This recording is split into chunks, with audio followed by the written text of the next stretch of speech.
की सौगात लाया। 3 जिले नए बनाने की घोषणा करी।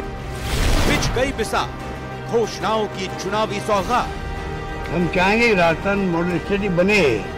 प्रदेश में हर वर्ग को राहत देने की घोषणाएं। चुनावी प्लान हर वर्ग पर मेहरबान। सौगातों को विपक्ष ने बताया चुनावी चाल। इस तरह की रेवड़ियां बांटने का एक नया ट्रेडिशन जो उन्होंने राजस्थान में चालू किया है, वो राजस्थान के भविष्य के लिए और राजस्थान के युवाओं के लिए मुझे लगता है ठीक नहीं है। सौगात का कितना होता है असर? क्या सौगातें खजाने पर बन जाती हैं बोझ? सौगात बहाना, मकसद वोट पाना। नमस्कार, स्वागत है आप सभी का न्यूज 18 राजस्थान पर। वीकेंड की सबसे बड़ी डिबेट में मैं हूं आपके साथ हेमंत कुमार। राजस्थान समेत 5 राज्यों में चुनाव आने हैं। चुनाव आयोग कभी भी तारीखों का ऐलान कर सकता है, लेकिन इसी बीच राजस्थान के मुख्यमंत्री अशोक गहलोत ने घोषणाओं का पिटारा खोल रखा है। साथ ही साथ जनता के राहत को लेकर के कई घोषणाएं मुख्यमंत्री अशोक गहलोत कर रहे हैं। मसलन कल ही 3 नए जिलों के ऐलान से लेकर के कई बोर्डों का ऐलान भी किया गया मुख्यमंत्री अशोक गहलोत की ओर से, और साथ ही साथ कई अन्य घोषणाओं का लगातार एक के बाद एक ऐलान हुआ है।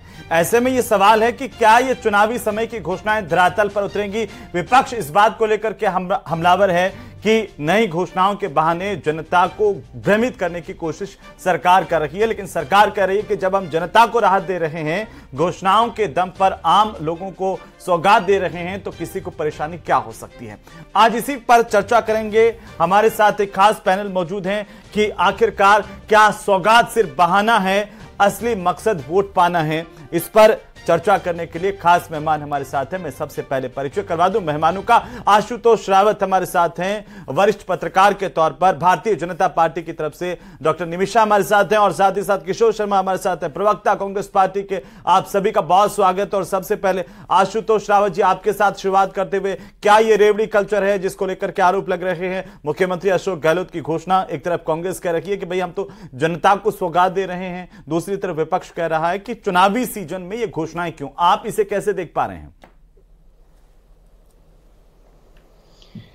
हेमंत जी, चुनाव के समय में यह घोषणाएं हो रही हैं, इसलिए कुछ सवाल उठने स्वाभाविक हैं, और विपक्ष इसीलिए कांग्रेस पर हमलावर हो रहा है कि चुनावी समय में यह घोषणाएं की जा रही हैं।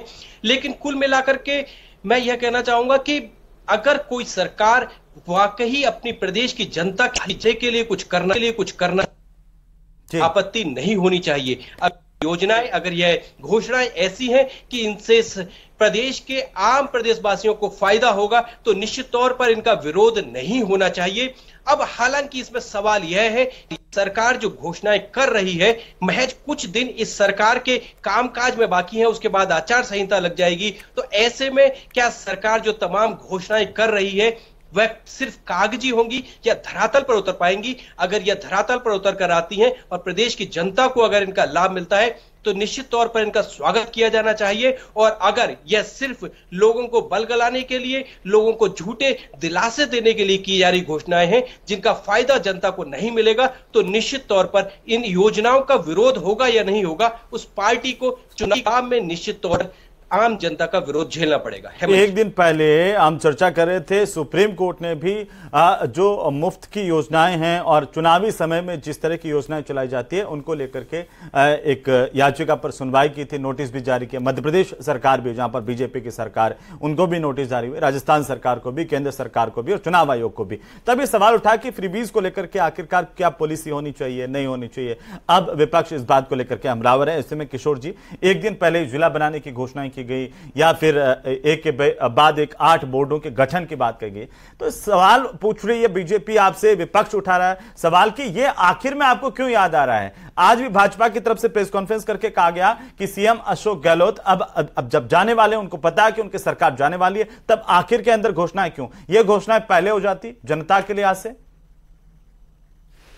एक बात बहुत स्पष्ट तौर पे इस प्रेस कॉन्फ्रेंस की अभी नेता उनकी बोल रही थी, उससे जाहिर हो गई है कि भारतीय जनता पार्टी जनता के हित के लिए कितनी सावचेत है और कितना उनके पक्ष में काम करना चाहती है।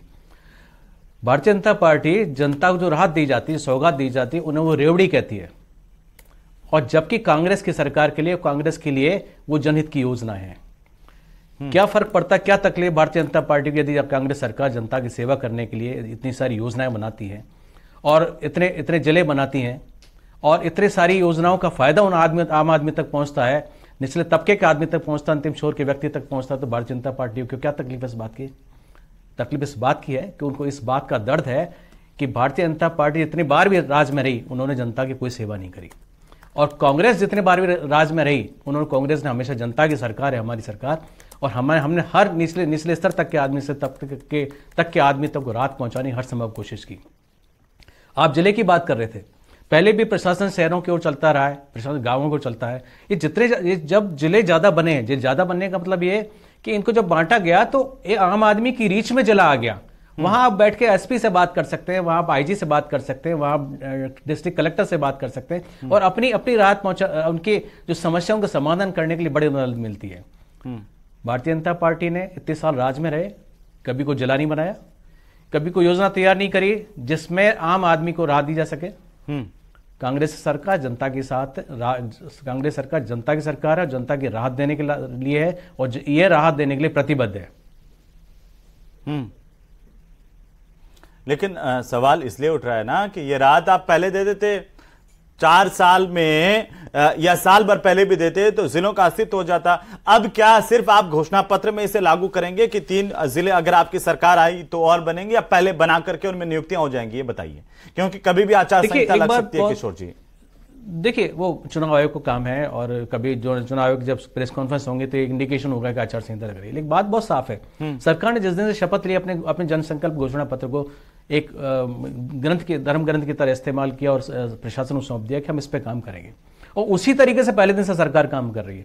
सिर्फ चुनाव के लिए नहीं कर रही। जिस तरह से नरेंद्र मोदी ने एक विशेष सत्र बुलाकर महिला आरक्षण विधेयक पास किया, दैट इज वो बिल्कुल टोटली पोस्ट डेटेड चेक है, क्योंकि उनकी कोई मंशा नहीं थी कि महिला आरक्षण देकर महिलाओं को फायदा पहुंचाया जाए। हमारी नीयत बहुत साफ है, नजरिया बहुत साफ है, हम हर कीमत पर जनता को फायदा पहुंचाना चाहते हैं। ये घोषणा नहीं है, ये जो एक शेप में आ गया है, और शेप में आने के बाद आप देखिए कि जनता को किस तरह से फायदा होगा। जनता को जयपुर तक के लिए दौड़ नहीं लगानी पड़ेगी, जनता को बड़े जिले में नहीं भागना पड़ेगा, जनता को राहत मिलेगी कि वहां उनके कलेक्टर से बात कर सकते हैं। चुनाव में जाने से पहले 3 जिले अस्तित्व में आ जाएंगे ना, ये आप वादा कर रहे हैं यहाँ पे बैठ के? देखिए, हाँ बिल्कुल, निश्चित तौर पे ये जो प्रोसेस है, नीयत साफ है, हमारी नीति साफ है, ये सब कागजी नहीं है। आप देखते जाइएगा, ये न्यूज़ 18 पर आप बोल रहे हैं कि चुनाव में जाने से पहले 3 जिले धरातल पर होंगे, उनमें अधिकारियों की नियुक्ति हो जाएगी और जिले के तौर पर ये वर्किंग में आ जाएंगे, ये बैठ के बोल रहे हैं। टोटल एकदम साफ है, कांग्रेस सरकार के मंशा के रोड मैप बिल्कुल तैयार है। हम जनता की राहत के लिए जो भी घोषणा है अमली जामा पहनाया जाएगा और बिल्कुल वो कागज पर होगा। ठीक है डॉक्टर निमिषा, क्या तकलीफ है जब कांग्रेस कह रही है कि भाई हम तो जनता के हित के लिए काम कर रहे हैं, आपको क्या परेशानी है? आप भी तो नए जिले बनाने के पक्ष में थे। हेमंत जी, 2023 की विफलताओं का पिटारा है ये थोथली योजनाएं। थोथली योजनाएं इसलिए धरातल पे बिना किसी पूर्व तैयारी के मात्र जिले की घोषणाएं करना, ना अधिकारी, ना प्रशासनिक विभाग, ना वहां पर विभागों के आधार पर कुछ एक सचिवालय, ना वहां पर अन्य कोई व्यवस्थाएं। तो ऐसे थोथली योजनाओं के साथ में 5 साल सरकार कहां थी, कांग्रेस की सरकार कहां थी? और आज यदि कह रहे हैं कि हम यहां जिले ला रहे हैं और जिलों की वाहवाही लूटना चाह रहे हैं, तो 5 साल से कहां थे? पोषाहार वितरण कर रहे हैं तो उसमें कीड़े पड़े हुए हैं। किसान भाइयों की बात करेंगे तो आते ही 10,000 की सब्सिडी रोकी, 19,000 किसान भाइयों की जमीन कुर्क कर दी। और मक्का बाजरा जहां विदेशों में प्रधानमंत्री मोदी जी की योजनाओं में विदेशों में बिक रहा है, और यहां राजस्थान के अंदर जो राजपेट से परचेजिंग की जाती है, परचेजिंग रोक दी। 8,000 करोड़ से ज्यादा का नुकसान हुआ है। युवाओं का 19 पेपर लीक हुए, 70 लाख परिवारों के साथ में धोखा दिया इस कांग्रेस की सरकार ने। 7,700 हत्याएं होती हैं, 10 लाख से ज्यादा मुकदमे दर्ज होते हैं, और महिलाओं के साथ जाति में राजस्थान नंबर 1 पर रहा। तो बताइए कौन सी योजनाएं हैं? थोथी योजनाएं नहीं है तो क्या है? ये सुरक्षा की बात करते हैं तो इनकी विधायक कहती हैं कि मैं सुरक्षित नहीं हूं, और ये भ्रष्टाचार की बात करते हैं तो योजना भवन के लॉकर में करोड़ों रुपए मिलने से लेकर के इनके विधायक अपने बालों का मुंडन करा करके बाल मुख्यमंत्री जी को भेंट करते हैं कि देखिए इनसे आपको शायद भ्रष्टाचार की पराकाष्ठा याद आ जाएगी। और तो और बिजली के खिलाफ, बिजली वितरण के विरोध में इनके खुद के मंत्री धरने पर बैठ जाते हैं। ये कैसी सरकार है? ये सरकार, यही विफलता, यही धरना। बीजेपी के साथ में कांग्रेस के विधायक मंत्री भी धरना दे रहे हैं। तो बताइए थोथली योजनाएं नहीं है तो क्या है? क्या किया सरकार ने? हर पैसा केंद्र सरकार का, हर पैसे को रोक करके बैठी। और तो और बेटी बचाओ बेटी पढ़ाओ जैसे एक अभियान के अंदर सहयोग करती, लेकिन वो पैसा भी रोक करके बैठी रही। हर जल हर घर में नल, ये एक ऐसा अभियान था जिससे सबसे बड़ी राहत राजस्थान को मिलती, लेकिन 35,000 करोड़ रुपए का घोटाला करके उस जिस पाइप से पानी जाना था ना, उसका ना जी निमिषा जी, ना जल है, ना जमीन छूटी, ना बिजली मिली, ना स्वास्थ्य मिला। सीधा निमिषा जी मेरा सवाल सीधा है कि क्या ये जो चुनाव के दौर में 6 महीने में जो घोषणाएं होती है वो रेवड़ी कल्चर है? देखिए सबसे बड़ी बात यह है कि कांग्रेस के अंदर जैसे कहते हैं चुनावी मौसम में बाहर आना और अपने आप को सर्वश्रेष्ठ घोषित करने का प्रयास पिछले कई बार से कर रही है ये। और गहलोत जी की सरकार तो ये आपको जहां पर मध्य प्रदेश में आपकी सरकार है डॉक्टर निमिषा, वहां पर ये कहते हैं कि आपकी सरकार भी तो वही कर रही है जो हम कर रहे हैं।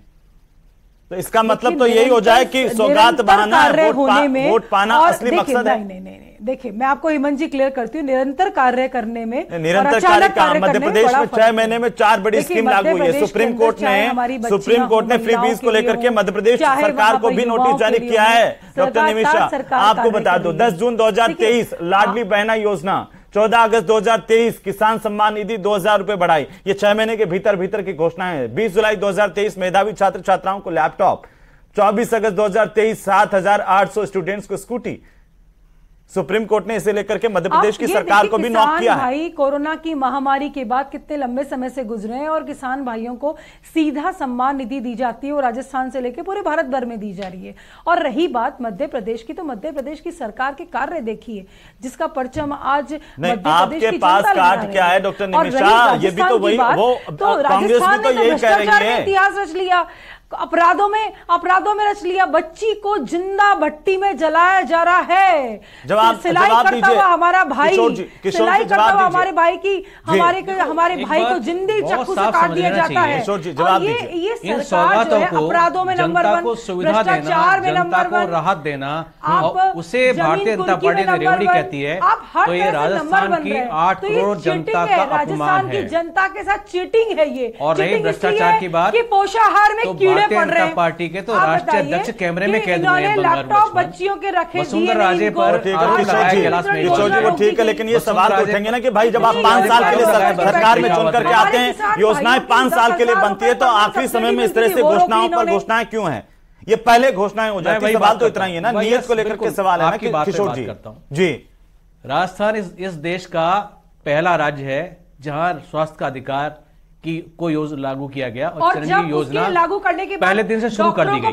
पीट के मारा है और आप सोचिएगा कोरोना का अल्टीमेटम राहुल गांधी ने दिया, अस्पतालों में डॉक्टर, नरेंद्र मोदी जी को इस समझने में वक्त लग गया 4 महीने का कि क्यों उन्होंने इसको मजाक समझा और पूरे देश को 2 साल तक कोरोना से आर्थिक विपदा से गिरना पड़ा। उस समय राजस्थान सरकार ने एक मॉडल तरह काम किया और किसी भी स्थिति में राजस्थान की जनता को नुकसान ना पहुंचे, ऐसी स्थिति में नरेगा को आम आदमी तक पहुंचाया। उसमें मंत्री थे ग्रामीण विकास पंचायत राज मंत्री, इसलिए नरेगा को नरेगा का विस्तार करके बड़ी संख्या में लोगों को रोजगार दिया गया। ये उपलब्धि है। और आपको बता देना चाहता हूं, बिजली की योजना है, बिजली में लोगों को राहत दी गई। ये सिर्फ ऐसा नहीं है, योजना सिर्फ बता कागजों काम दीजिए, नहीं कर रही। चिरंजीवी कोरोना योजना में का आज एक स्थिति लाभार्थी ऐसी हो बता गई कि दीजिए। जब सारा देश, अरे सारी दुनिया ये कोरोना कह रही थी छोड़िए, कि मेरे लोगों के भाई, खाते में आपने सीधा पैसा राजस्थान जाना को दिया चाहिए। क्या है? नरेंद्र मोदी आपने व्यस्त है मेरी इस बात को कि बच्चियों सिर्फ राजस्थान उद्योगपतियों की को बच्चियों को असुरक्षा देने के सिर्फ अलावा लोन देने में। ठीक है, मैं आता हूँ, दोनों एक बार शांत होइए। मैं आता हूँ आपके पास में। आशुतोष जी, एक टिप्पणी चाहता हूँ मैं आपसे। आशुतोष जी, दोनों के बीजेपी कांग्रेस दोनों के अपने तरीके से आरोप प्रत्यारोप हैं, और ये चुनावी समय में जाहिर सी बात है आरोप प्रत्यारोप होंगे, लेकिन जनता के हितों की बात, जनता के हकों की बात, जनता के हितों की बात अगर हुए तो आपको क्या लगता है, एक पत्रकार के तौर पर, एक राजनीतिक विश्लेषक के तौर पर, क्या आखिरी समय में इस तरह से बड़ी घोषणाएं करना जायज होता है? उससे लगता है कि नियत पर सवाल खड़े नहीं होने चाहिए किसी भी सरकार के?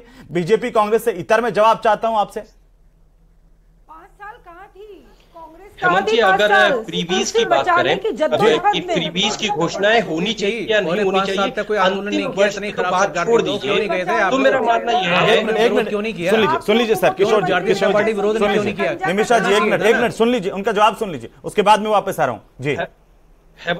हेमंत जी, मैं कुल मिलाकर के अंतिम वर्ष में चुनाव के जाते समय घोषणाएं होनी चाहिए या नहीं होनी चाहिए, सरकार को कोई नई स्कीम लागू करनी चाहिए या नहीं करनी चाहिए, यह तो अपने आप में एक संदेह की दृष्टि से देखे जाने वाला कदम है ही है। लेकिन फ्रीबीज पर भी राजनीतिक दलों को एक स्पष्ट नीति के साथ में काम करना चाहिए। एक तरफ एक सरकार जो राज्य में है उसकी योजनाओं को फ्रीबीज कहा जाता है, लेकिन वहीं दूसरी पार्टी की सरकार अगर दूसरे राज्य में है या केंद्र में है तो वह उसी तरह की घोषणाएं करके लोगों को लुभाने की कोशिश करती है। तो फ्रीबीज के बीच का जो है गैप है कि क्या सामाजिक सुरक्षा के लिए जरूरी है और क्या जनता को बलगलाने के लिए किया जाने वाला प्रयास है, इन दोनों में एक क्लियर पॉलिसी बड़े राजनीतिक दलों को बैठ करके बनाई जानी चाहिए। और निश्चित तौर पर जी बिल्कुल, और निश्चित तौर अंतिम वर्ष में किए जाने वाले काम चाहे कितने भी जनहितकारी क्यों ना हो की दृष्टि से हमेशा देखे जाते रहेंगे, क्योंकि अगर किसी सरकार की नीयत वाकई पाक साफ होती है तो उस सरकार को चाहिए कि जो घोषणा पत्र में जो आप राजस्थान की जनता को ये बताइए कि 8 बोर्डों का, नए बोर्डों का गठन किया गया, कब वो हरकत में आएंगे, धरातल पर आएंगे? आप 3 जिलों का ऐलान करते हैं, कब वो धरातल पर आएंगे? आप जातिगत जनगणना की बात करते हैं, क्या चुनाव से पहले जातिगत जनगणना संभव है क्या? आप घोषणा पत्र में शामिल कीजिए ना, इसके मायने क्या निकाले जाएं?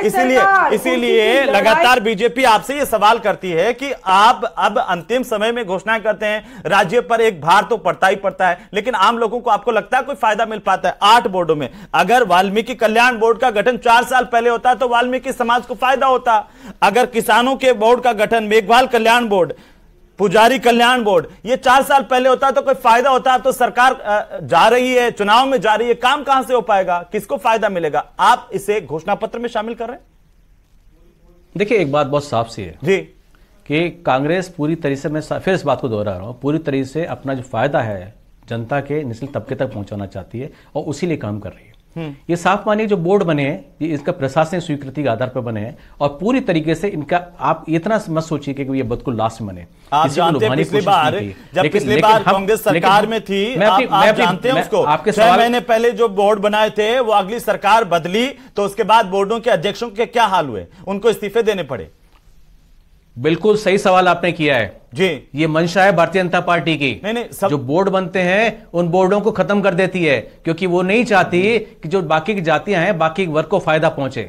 और ये मंशा जो आपने इसको जाहिर किया कि जो खत्म करने की है, उन्होंने बड़ा नुकसान पहुंचाया जनता को और जनता के दिमाग में है। हम नीचे तबके तक हर जाति वर्ग को फायदा। मेरा सवाल सीधा है, छोटा सा संक्षेप में जवाब चाहता हूं आपसे। तो इनका सीधा झूठा, इनके वादे वादा, तेरा वादा झूठा, तेरा वादा झूठा इसलिए क्योंकि बोर्डों का गठन झूठा है। ये आपने 4 दिन पहले आचार संहिता से पहले कहा तो ऑफिस देंगे, क्या स्टाफ देंगे, क्या कार्य करेगा, और झूठा वादा इसलिए आपका क्योंकि सरकार जो है, सरकार जा रही है और आप बोर्ड बना रहे हैं, जिले बना रहे हैं, क्या फायदा है सरकार में रहने का? अब देखिए, भारतीय जनता पार्टी जब भी आया, जब भी भारतीय जनता सरकार में आई, राज में आई, उन्होंने किसी भी तरीके से आधा मिनट किसी भी तरीके से जनता को फायदा पहुंचाने के लिए कोई काम नहीं किया। आपने कहा कि आते उन्होंने बोर्ड को भंग कर दिया, उनके अध्यक्ष उपाध्यक्ष किशोर जी एक बात सवाल ये उठाए जा रहे हैं, सवाल ये उठाए जा रहे हैं किशोर जी कि अंतिम समय में एक तरफ आप कर्ज पे कर्ज लिए जा रहे हैं, एक तरफ जो है सौगात के नाम पर जो है वो राशि लुटाए जा रहे हैं। अल्टीमेटली प्रदेश की जनता